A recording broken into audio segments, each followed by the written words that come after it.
Hey y'all, it's Sabrina. So for this week's video, I'm going to be giving you all the information that you need to know about working a summer season up in Alaska. I'm going to be going over the Alaska season as a whole, including weather and wildlife, the locations you can expect to work, different job opportunities there are, how to get a job, the perks of the job, and a bunch of tips and tricks along the way. If you're just looking for something specific, as always, there are timestamps in the description below, so let's get started. So the Alaska summer season takes place between the months of May to September, give or take a few weeks before or after that timeline. While there are winter seasonal jobs available, they are more few and far between than the summer season, because the summer season brings not only the nice weather, but that means it's the tourist season. With it being a seasonal job, there's lots of turnover rates. They always need people all across the board. In regards to the weather, like any state, the more north you go, the colder it is going to get. However, the temperatures during the summer season are not the frigid cold Alaska that you're thinking of. Depending on where you're placed, it's probably going to be warm enough for you to wear shorts.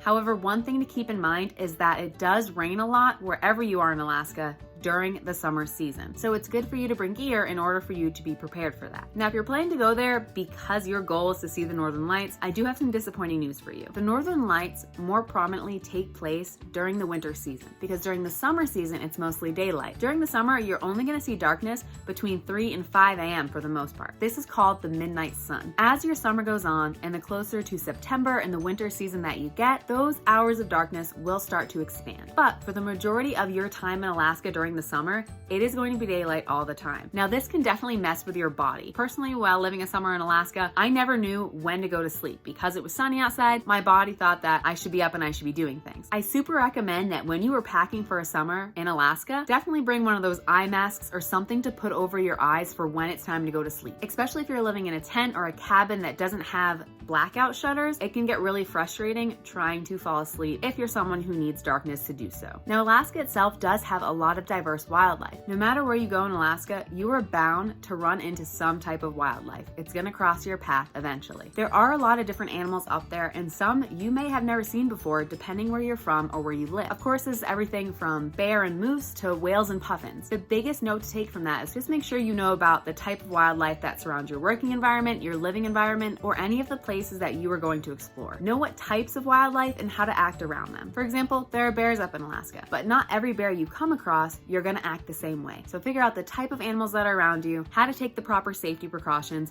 and please, obviously, don't approach them or try to feed them. Now let's get into location. A lot of people think that a summer season in Alaska means that you're gonna be out in the wilderness and it's gonna be a super remote location. That's not always the case. There are summer jobs in Alaska all over the place. This means all the way up in the Arctic, down on a southern island, or right in the middle of Anchorage. It's important to do your research in order to find out where you wanna be for the entire summer season. Do you wanna be on an island? Do you wanna be in the remote wilderness? Do you wanna live down by the ocean or up in the mountains? Not just because this is the place you're gonna be living, but depending on the job that you end up doing, you may not get a chance to get to other places during your summer, places that you want to see. And that's because when it comes to traveling around Alaska, you don't have a lot of options. There's planes and trains and boats, but there's not a broad number of those that you can just hop on anytime. Once you figure out where you want to go, make sure you're doing research on what is around you. And I don't mean just places that you can explore or visit, but things like how far is the closest town? Do you have to ship in items to have them delivered to you by one specific plane that only comes every couple of weeks? Or are you going to be living in town and it's not really a big deal? Situations vary greatly, and it's important to know your situation, your location, your living situation, so that you know how to pack or to get what you need if you don't pack correctly or if something comes up that you need. Now, one thing I will say in regards to location and job itself, from my experience, the more remote your job is, the further away from towns, the more your employer tends to provide. So if you're living up in the Arctic, housing and meals are probably free, and they may even fly you out there. But if you're working down in Seward, depending on what your job is, they may provide a meal a day and help you find your own housing. I will talk about price differences and what that could mean for you later on in the video when we talk about expenses. Okay, let's talk about job opportunities. So what's cool about Alaska is that there are so many different jobs to choose from hospitality to guide jobs to cannery jobs, pretty much everything you can imagine. And again, because it's a seasonal job, there are high turnover rates, people don't return year after year, so for the most part, these jobs are always hiring. Most of them are entry-level jobs, and you don't need any past experience. They'll train you on the spot. This is the part I cannot stress enough. When choosing the job you are going to apply for, you really need to think about the type of experience that you want when you spend your summer in Alaska. Are you going there to make a bunch of money? Are you going there just for adventure? Or do you want a mix of both? And the reason I'm pointing this out is that you can definitely find a lot of high-paying jobs up in Alaska. But normally, in my experience, the higher paying the job in Alaska, the more hours you work and the less free time you have. So figure out why you're there and what you're doing this for. So let me jump into a few recommendations. Now, if money is your goal, I definitely recommend a fish cannery job. You can make a ton of money doing this. They fly you there, they fly you home, they pay for your meals and your housing, room and board, everything's covered. But you are working 7 days a week, and normally you're working 12-hour days. But if money is the priority and you're happy to adventure and explore after your season's done, then this is definitely a good job, and there are a lot of them out there. If you're looking for a mix of money and the adventure, then I definitely would say a guide job. Now, there are tons of guide jobs out there. Again, you don't really need experience because for the most part, like I said, they'll train you or certify you when you get there. There's a million different ways to be a guide in Alaska. You could be a zipline guide, fishing guide, hiking guide, dog mushing guide, the list goes on and on. So you're actually going out and getting to do these activities and teach others how to do these activities while you're still making money, and for the most part, you get tips as well. So you can make money while continuing your adventure. Now, if you don't care about money and adventure is your goal, then you have a ton of options out there. A housekeeper, a server, a dock hand, a camp counselor, a park ranger. You can care for dogs, work with children. With this, it's just up to you to figure out where the location's gonna be and how your days off are going to work, or how often you get time or days off specifically. And the reason I'm saying this is even with some of the recommendations that I mentioned, every job, just like everywhere you go, is going to be drastically different from location to location. You not only need to do your research, but make sure in your interview, you're asking your employer the salary expectations and the work hour expectations. Make sure it's included in your contract so that you and your employer can both stick to that agreement. As amazing as the opportunities you have to work a summer in Alaska can be, your experience will most likely depend on your job, what you're doing, how many hours you're working, and if everything added up is worth it to you. Seriously, you have a lot of options, more than you may have expected. You can definitely find a job that matches your skill set or is something you haven't done before that you may want to try. Now let's get into how to get these jobs.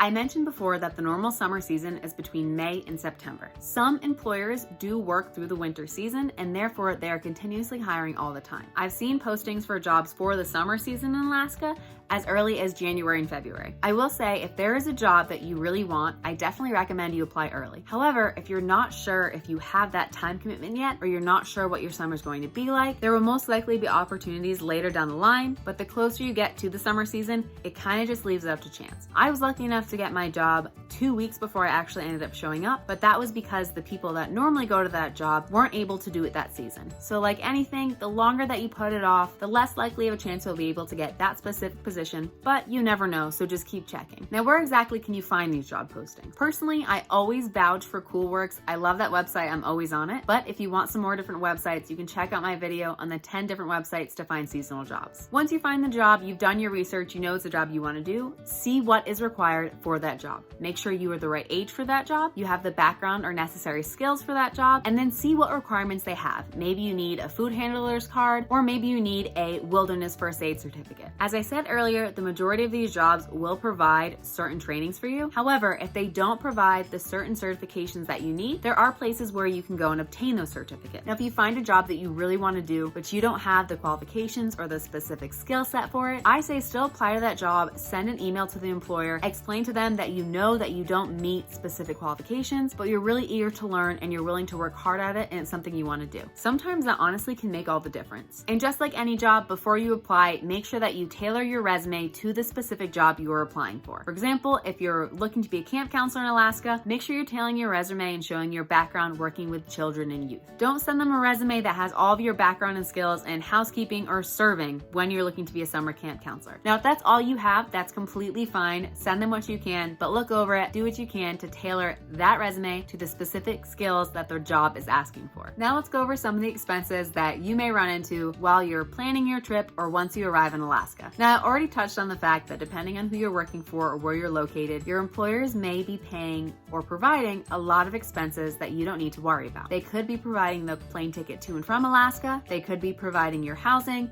your meals, or other things that you don't need to consider or think about. But what if they are not providing these things? Obviously, the first thing that you have have to worry about is your plane ticket. I always recommend checking out Skyscanner. That's my favorite website to figure out flights, but there are plenty of other ones that will compare different airlines so that you can keep the prices down. I definitely recommend waiting at least a few weeks into your summer to see what your setup is like and figure out your next steps before purchasing the plane ticket home. You may have thought that you would have tons of time during your summer to explore the whole of Alaska, and it turns out you're working a lot more than you expected. Once it's ended, you may have met some friends and now you want to go travel Alaska or head to a different state or country. Now, when it comes to housing, a good amount of employers do provide housing. There are a few that just help you with your housing, and there are some that you need to find your own housing. Now, obviously, I recommend finding an employer that provides housing. However, if you find an amazing job and it's a once in a lifetime, you may want to choose to find your own place. Depending on what town you're in or where you're at, it may be much more expensive to rent an apartment than where you're from. In general, it probably will be. So do some research so that you know how much of your paycheck will have to go toward rent or how much you're gonna have to save up before you actually get there. Next, let's talk about meals.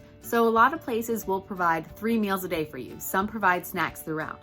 Others will only provide meals while on your shift, or maybe only provide 2 meals a day. Now, wherever you're going to be in Alaska, I can almost guarantee you that the prices at the grocery store are gonna be much higher than they would be in your hometown. And depending on what you're gonna wanna eat and how healthy you're gonna wanna eat, it could be expensive to go shopping. So definitely make sure you're saving up a little bit of money for groceries before you come to Alaska, however it fits into your budget. This expense, of course, will most likely be the same thing as general shopping. Even if you're someone who has not planned to go shopping for clothing or materials, you may get there and find out it's a lot rainier than you thought it would be. Definitely plan for maybe having to go out to purchase some necessities that you did not think you would need. Or maybe you ran out of something and now you need to get it. Now, one important thing I want to point out with this, before you go, figure out if you are going to a place where you can only get fresh groceries or toiletries maybe once a month or once every 2 weeks, because it has to be shipped into the location that you are at. And when you do that, make sure you account for the shipping costs. Something that you normally purchase or ship to you via Amazon may be more expensive to get to Alaska or to get to the specific place due to the extra fuel cost. The job that I had was on an island in Alaska. In order to get stuff in, we did have to wait for the shipping to come in. Now, a lot of things, they couldn't go by plane, they had to come on the barge. That means the employer that I was working for was only able to get specific things that had to do with aerosol or gas tanks when the barge came in, and I believe that was every 2 months. Now, the things that came to us via airplane, it did cost a little more because of the fuel, but I will definitely say that one thing I was not expecting is that I was looking for one specific item on Amazon. I had to go through 4 different companies before finding one that would ship the exact same item, but to the place that I was in Alaska. So depending on where you are, figure out their mailing system, figure out how close the town is and what the prices are. On another note in expenses, when it comes to getting around, which I touched on a little bit earlier, to get to some places, there may be just one direct route, or you may have to go up and around a lot of different places. And while you can get to the more touristy, well-known places by car, there are some places you may want to get to explore that you do need a boat or an airplane to get to. Yes, there's a lot of different planes and trains and boats and ways to get around, but there's not a ton of those specific ways readily available to you. So if you're not driving and worried about the cost of gas, you still have those boat, airplane, and train tickets that you do need to be aware of if you want to get around Alaska or for when you're traveling afterward. And the last expense that I could think of that may be good to take into account when it comes to actually traveling around the state or seeing things. What experiences, tours, national parks you're going to want to see and pay for in order to do. Some of the things out there can be expensive, but they are 100% worth the money. A lot of things you can do in Alaska, you cannot do in any of the other states. And I'm not just talking whale watching tours or helicopter tours. There are some beautiful national parks out there, places to hike. I would definitely say my favorite experience in Alaska was hiking a glacier. It was absolutely amazing and well worth the money. So look at the different experiences that are available to you, see how much you need to save up for, or how much you're gonna put aside of the paycheck you're getting while working up there in order to do those experiences before you leave that state. Lastly, let's talk about the perks you get when you work a summer in Alaska. Right off the bat, one of the coolest perks is wherever you're working, you're most likely going to get to do those activities for free. If you're working at a park that does tours, odds are you're gonna get to go on those tours for free. If you're working at a fishing lodge, you're gonna get to go on the boat or down to the river to go fishing. Ziplining, dog sledding, whale watching, there is so much to do out there, and depending on your job, you may have access to different hiking or camping equipment, or maybe kayaking or canoeing equipment that you can use in your off time. People spend a lot of money to vacation in Alaska, and you're getting to live there and do these activities for free. And what's more, you're probably gonna get a chance to do them more than once. This means that maybe you'll become an expert in that field, or maybe you'll get a different experience each time you go. You're also, like I said, living in Alaska. It is absolutely beautiful there. Most likely you're either down by the ocean or up in the mountains. If you're an outdoor or wildlife enthusiast, this means that you have wildlife, nature, trails right in your backyard. And if you're from the States, you get to do all of these things without having to worry about a visa. And if you're international and coming over on a J1 visa, then you're gonna get to experience some of the most beautiful places in the United States. Of course, what your employer provides for you as well, such as the room and board and the meals,